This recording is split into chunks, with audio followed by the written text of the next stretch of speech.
You ever see a company so big, so powerful, so absolutely untouchable, just to fumble a film harder than Dopey attempting to land a backflip? Because that's exactly what Disney just did again. Their new live action Snow White remake was already a flaming mess of PR disasters, cast controversies, and fans swearing they would boycott. But just when you thought the worst was over, it got even messier.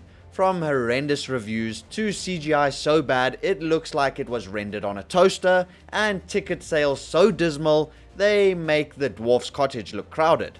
This has left everyone wondering if this might be one of Disney's biggest flops in years. So let's get into all the disastrous details. Disney is known for going all out. Big premieres, red carpets, screaming fans, over the top photo ops, it's kind of their thing. But Snow White, nah. They went quiet mode like they were trying to sneak it past everyone.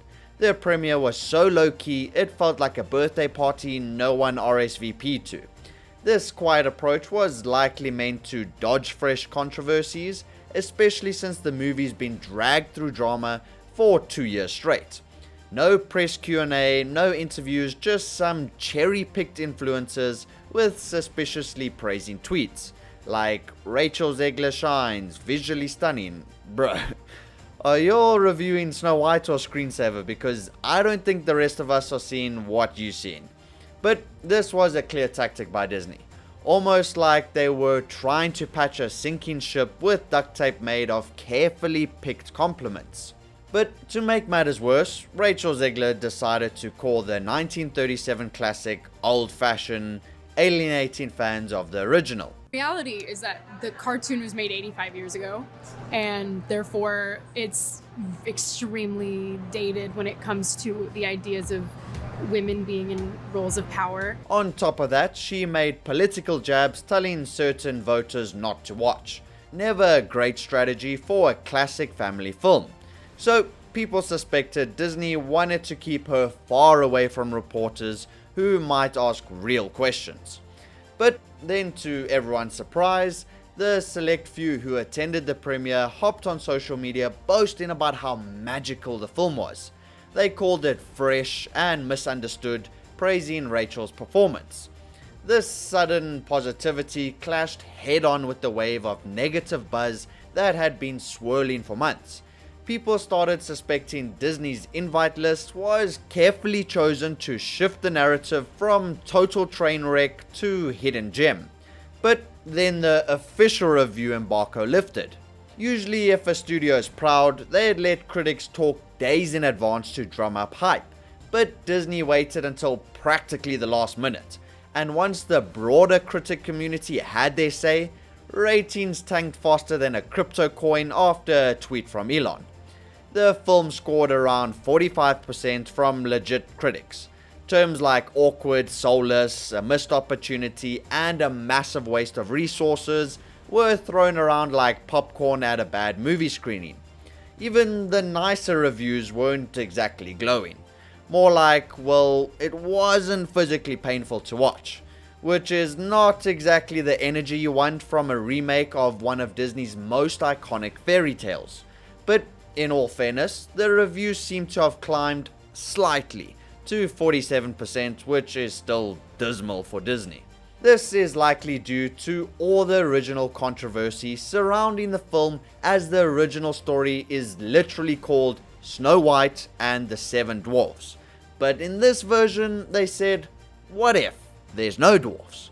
And replaced them with a group of diverse, average-sized people. The new characters looked like background extras from a Coca-Cola commercial, and fans were furious. So then Disney just slapped some CGI over it like that would fix things. And to be fair, diversity is cool, but deleting a whole group that the original story revolves around, that's not inclusive, that's just confusing. And worse, some people in the dwarfism community even spoke out saying, I'm not agreeing with it. You're replacing jobs that people could have as little people. Okay. Snow White and the Seven Dwarfs, it's for dwarfs. Now let's talk about the film's leading ladies, Rachel Zegler and Gal Gadot, aka Disney's walking PR disaster. Rachel Zeglers' repeated statements about how the 1937 cartoon is old-fashioned and how her version would be more woke rubbed watchers the wrong way. Then she added a layer of political commentary that alienated chunks of the potential audience. Then there's Gal Gadot, who has her own political views that stirred up a storm online. Put the two of them in a press tour together and suddenly Disney's PR team is sweating harder than Snow White after taking a bite of that apple. Critics pointed out that these controversies overshadowed the film itself. People spend more time dissecting the behind the scenes drama. It got so bad they literally pulled back on letting Zegler talk in interviews. That's when you know it's bad. When your own star is a liability with a mic. I'm a narcissist. People concluded that if the film had been genuinely great, maybe watchers could have overlooked these controversies. But to make matters even worse, theaters are empty. Like, embarrassingly empty.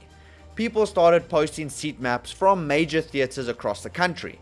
It's opening weekend, prime show times, often in big cities, and barely a handful of seats are sold.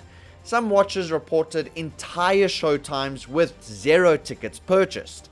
That's practically unheard of for a Disney family film.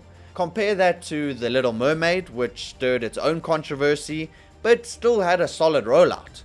This is looking like a box office crash in slow motion. If you're Disney and your Snow White remake can't sell tickets during its opening weekend, that's a problem bigger than any evil queen.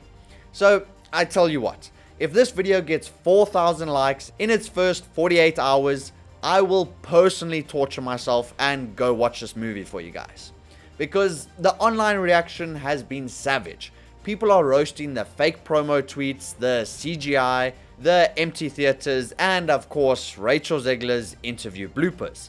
One TikTok went viral for saying Snow White lost the dwarves, the plot, the magic, and the fans all in one go. So fans who grew up with the original aren't happy. Casual moviegoers aren't buying it. Even the people who usually defend Disney are looking around like, okay, yeah, this one's rough. But here's the thing. Disney will bounce back. They've got Marvel, Star Wars, Pixar, theme parks, and a vault full of money. But Snow White might be a turning point. Fans are getting tired of the constant reboots, especially when they butcher the stories people loved. If this film tanks at the box office, it's not just a flop. It's a signal. A sign that audiences want originality again. Or at the very least, remakes that respect the original without rewriting everything for the sake of a headline. So yeah, Snow White just went from potential comeback to certified disaster. Bad CGI, messy promos, empty theaters, and a leading lady that Disney literally had to muzzle. It's the kind of PR nightmare that makes you wonder if the evil queen was actually running the studio for this one. But let me know in the comments, are you still planning to watch it, or are you skipping this one like a poisoned apple at brunch? So until next time, keep your fairy tales intact, rethink your casting choices, and maybe stop remaking classics just to ruin them. Peace.